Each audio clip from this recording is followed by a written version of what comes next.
Chapter 1. Meet cute. I didn't wake up like this. I woke up with a hangover, a missing earring, and a text from my ex telling me I was the one that got away. Sydney Cooper. 3 shots, please, and make me a drink of your choice, I say, leaning casually against the bar, letting my body do half the work. I know exactly what I'm doing. The bartender's eyes flicker down, lingering on my chest just a second too long. Predictable. He smirks, turning to grab the bottles. I feel the shift in his posture, the way his chest puffs up, like he's just been handed the reins. Guys like him, those who think they have the upper hand, love that. They like feeling strong, masculine, in control, and I know just how to give them that feeling. I lean in just enough for him to notice my fortunate cleavage, making sure my smile is pure charm, with no trace of desperation. I'm not desperate. Not for him. But I can make him believe I am. The bartender hesitates for just a beat, probably savoring the moment, before he grabs 3 shot glasses and fills them with something dark and strong. He slides the shots and some fruity drink across the counter, his eyes never leaving mine.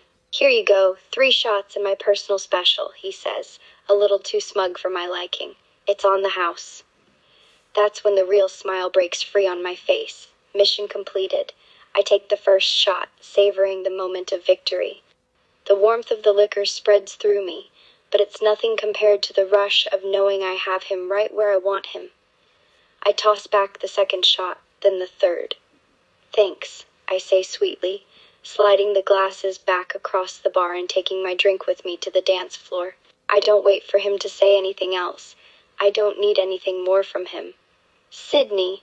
Someone shouts across the room, the voice slicing through the buzz of conversation and music. I spin around, instantly recognizing the owner of the voice. Sydney fucking Cooper, he calls again. My lips curl into a sly smile as I scan the crowd, and when my eyes find him, laughter bubbles out of me, light and effortless. Control isn't something you earn. It's something you take quietly, without anyone realizing it's no longer theirs. The crowd parts as he makes his way over, all swagger and trouble. He's the kind of guy who doesn't need to announce himself. His energy does that for him. His hands find my waist, and with zero warning, he scoops me up like I'm a rag doll. What the hell, Marcus? I shriek, half laughing, half screaming as he tosses me over his shoulder like I weigh nothing. The room tilts in my view, but his steady stride makes it feel like the most natural thing in the world. You're such a dick, I shout, pounding lightly on his back. And you love it, he retorts, his tone smug as hell.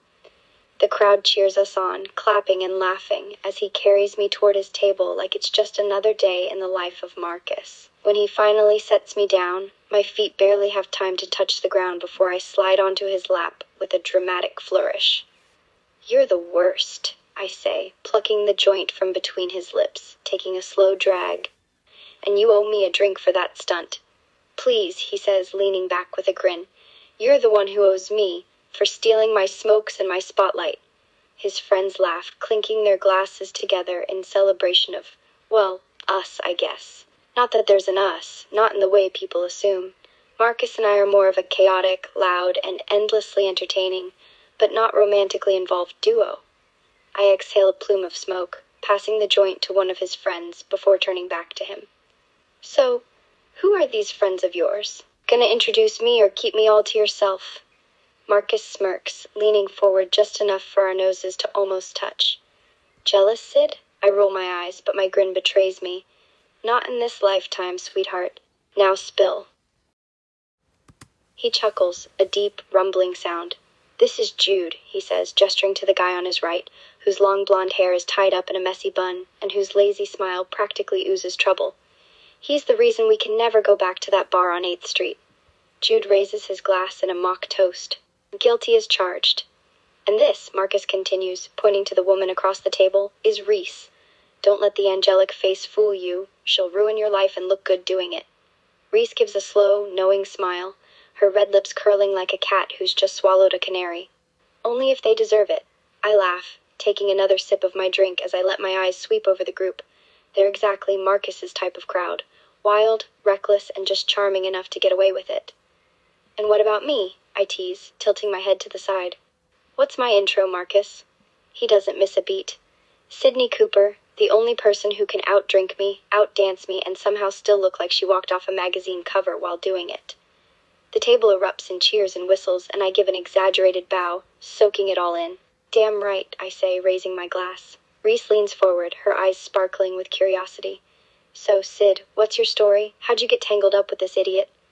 She gestures to Marcus, who feigns offense. Oh, you know, I say breezily, just two lost souls bonding over bad decisions and good whiskey. Marcus throws his arm around my shoulders, pulling me close. And now she's stuck with me. Poor thing. Tragic, really, I deadpan, though I can't help but smile. But for real, we lived on the same street in the suburbs. We're the only kids who didn't believe the bullshit the grown-ups were feeding us, Marcus explains plainly. Harry Styles. We spill out of the corner shop like a pack of rowdy kids, laughter echoing down the street. I lead the way, hands shoved deep into the pockets of my oversized coat, a cigarette dangling between my lips. The smoke curls lazily into the night air.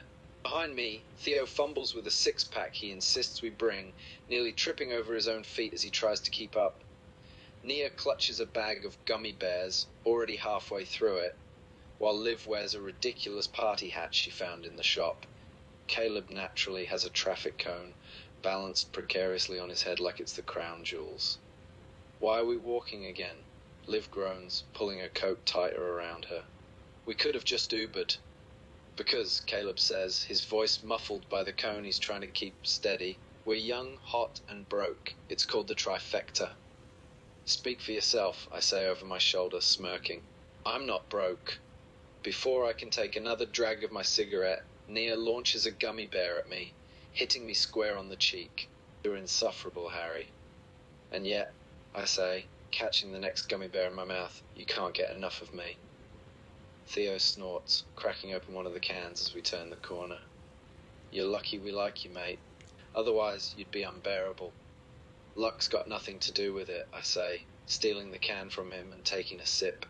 It's all charm, baby. Liv groans, snatching the cigarette from my lips and taking a drag before handing it back.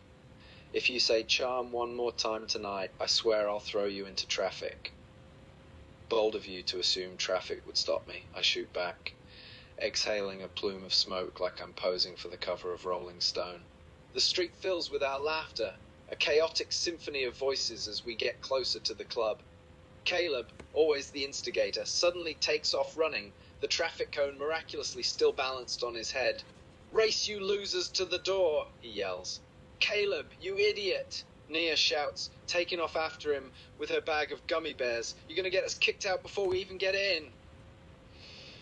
Theo isn't far behind, beer sloshing out of the cans as he sprints, yelling something about being the fastest man alive. Liv hesitates for a moment, then shrugs and bolts too, the party hat tilting dangerously to one side. I stay behind, watching the chaos with a lazy grin. They're ridiculous, all of them, but they're mine. I take one last drag of my cigarette, flicking it into the gutter, and adjust my coat. Children, I mutter, shaking my head as I stroll after them. By the time I get there, it's already a scene. Caleb has somehow managed to get tangled in the velvet rope. Theo is arguing with the bouncer about whether he can bring the six-pack inside, and Nia is trying to bribe her way in with gummy bears. Liv, meanwhile, is doubled over laughing, the party hat now perched on the bouncer's head. Evening, I say smoothly as I step up, flashing my best smile. The bouncer, who looks like he's 1 second away from quitting, raises an eyebrow at me.